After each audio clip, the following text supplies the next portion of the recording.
Hello and welcome to Electro Nerds Academy.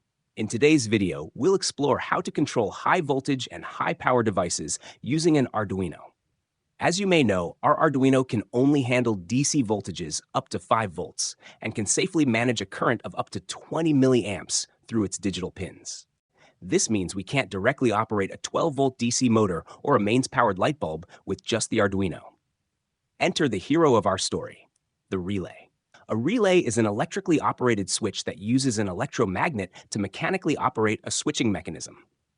Let's look at a 5-pin SPDT, single-pole double-throw relay. It has 5 terminals, 2 for powering the coil and 3 for the SPDT contacts: common, normally open, and normally closed.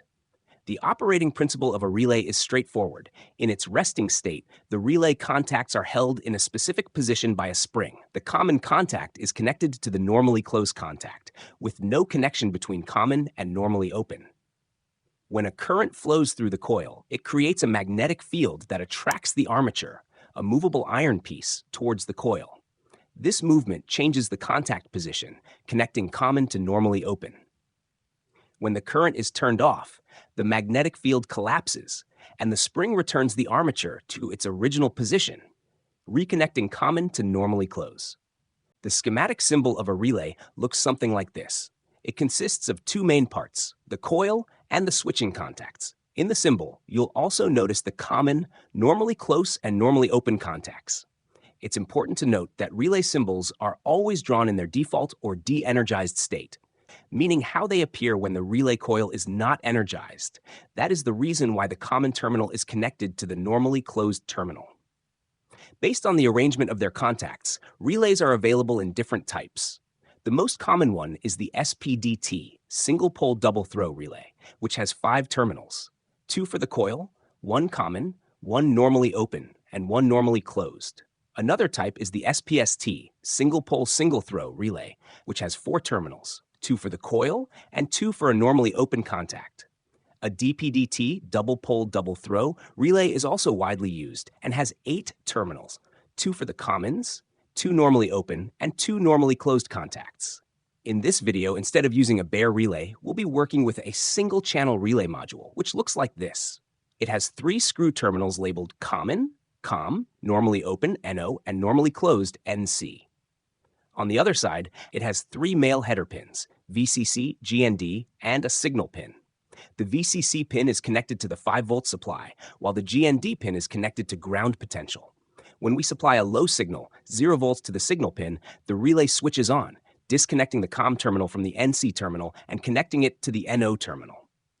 The module also includes 2 indicator LEDs. The power LED lights up when VCC and GND are properly connected, and the second LED lights up whenever the relay is activated. The markings on a relay provide crucial information about its specifications and usage. This includes the coil voltage required to energize the relay coil, with common values being 5 volts, 12 volts, and 24 volts. For instance, 5-volt DC means the coil operates at 5 volts DC.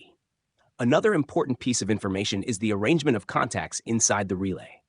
For this, you can search the model number on the internet or refer to the relay's datasheet.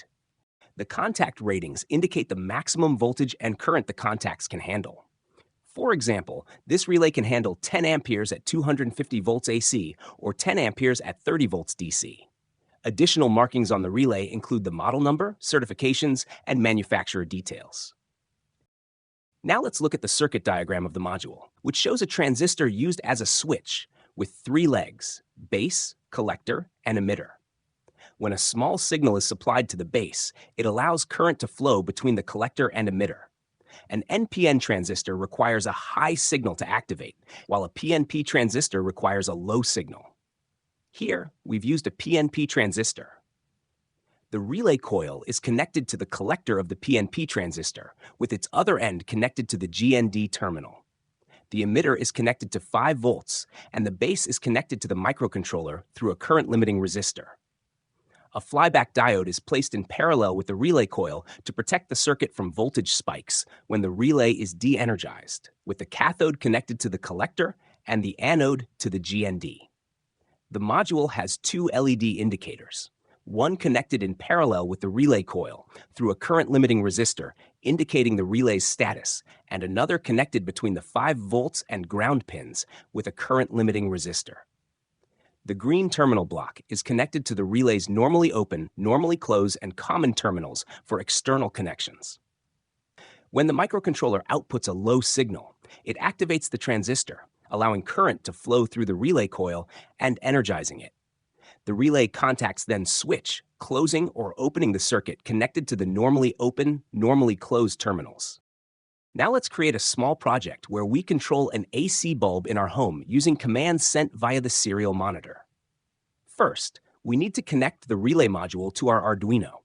The connections are simple.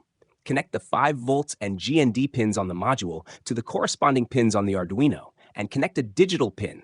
We'll use pin 5 to control the relay module. Next, connect a regular household bulb to the relay module. Remember, we're dealing with high voltages, so exercise caution. Connect the phase wire from an electrical outlet to the common terminal on the relay module. Connect one end of the bulb to the normally open terminal. Finally, connect the neutral wire directly to the bulb. With the wiring complete, we can move on to programming our Arduino. In the Arduino IDE, first declare a string variable named message to store incoming messages, and a character variable named cdata to store bytes read from the serial receive buffer. In the setup function, initialize serial communication and set pin 5 as an output pin. In the loop function, continuously check if there are bytes available to read in the serial buffer using serial.available. If there are bytes, read them into the cdata variable using serial.read. If the read byte is not a new line character, add it to the message string, constructing the message sent via the serial monitor. When a new line character is encountered, the if condition fails, and the code in the else block executes. Within the else block, check if the message variable equals on to turn on the relay module by sending 0V to pin 5 using digital write. Print a confirmation message and reset the message variable for the next command. If message equals off, turn off the relay module by sending 5 volts high to pin 5. Print the confirmation message and reset the message variable. If message is neither on nor off, print the instruction line to the serial monitor. Send on to turn on the bulb and off to turn off the bulb. Upload the code to the Arduino and open the serial monitor. Typing on will activate the relay module, turning the bulb on. Typing off will deactivate the relay module, turning the bulb off. Sending anything else will prompt the instruction line to be printed on the serial monitor. Thank you for watching. We hope you found this tutorial helpful. Stay tuned for more upcoming videos, and we'll see you next time.